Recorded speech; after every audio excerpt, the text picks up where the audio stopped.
create a restore point for your Windows 10 or 11, go to your search bar and type Control Panel. Click on the Control Panel to open. As a next step, if you have a different view than mine, just click on View By and change to Category.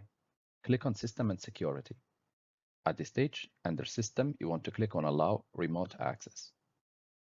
And here, you want to click on System Protection. In the bottom, you will see Create a Restore Point right now of that drive that have System Protection turned on. Click on Create.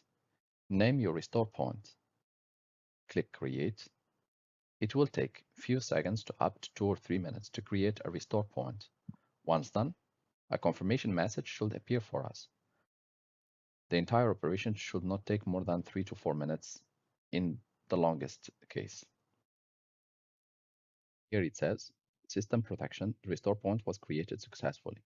Click Close, click OK, and your restore point has been created successfully.